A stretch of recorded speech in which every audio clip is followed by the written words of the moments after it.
waxa aan bixinayaa 3 sac 3 sac naguma file waxaan ku darayaa 2 waxaanu doonaynaa 15 dhabta inuu ka wada hadallo 15 ma sheegt wada aan ku bixiyo male weelana waxaan doonayaa inaanu xidid noqonaa waxaan ogolaaday 5 waxaan ku darayaa 2 isku darka waxaan ku siinayaa 7 sac waa hagaag balse baahidayadu waa 15 ilaa 10 tobanka waan kugu raacay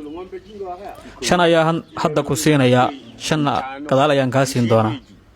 waa hagaag laakiin waxaanu doonaynaa hadda inaad 7 na siiso 3 aad gadaal nooga keento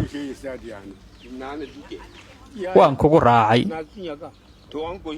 hadda 7 ayaan ku siin doonaa 3 dib ayaan ka siin doonaa waan kugu raacay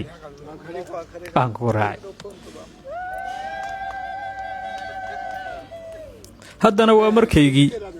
annagu waxaan ahay inanta awoowaheed waxaan doonayaa ceesaan yar oo arooska loo qalo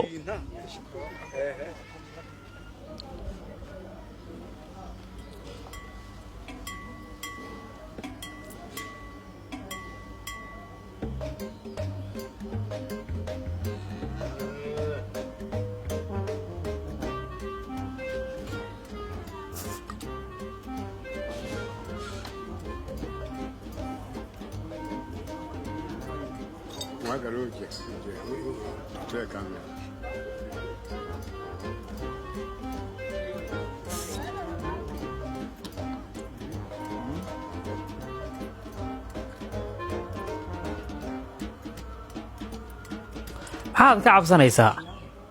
ninkaaga miyaa ninkaa weynaa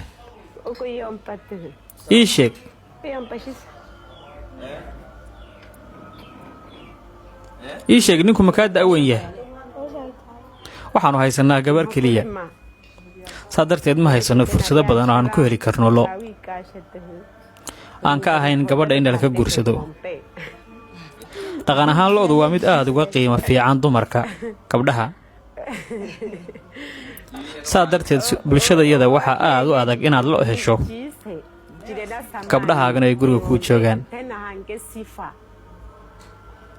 sidoo kale wiilal ayaanu dhalay maalmaha ka mida way soo guursan doonaan waxayna guriga keeni doonaan gabdho saa darteed gabdhuhu waxay noqon doonaan kuwa guriga ku wada nool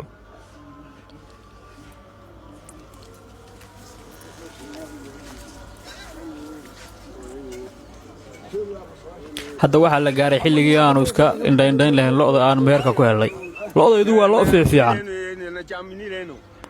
sacayaashani waa sacayaal fiican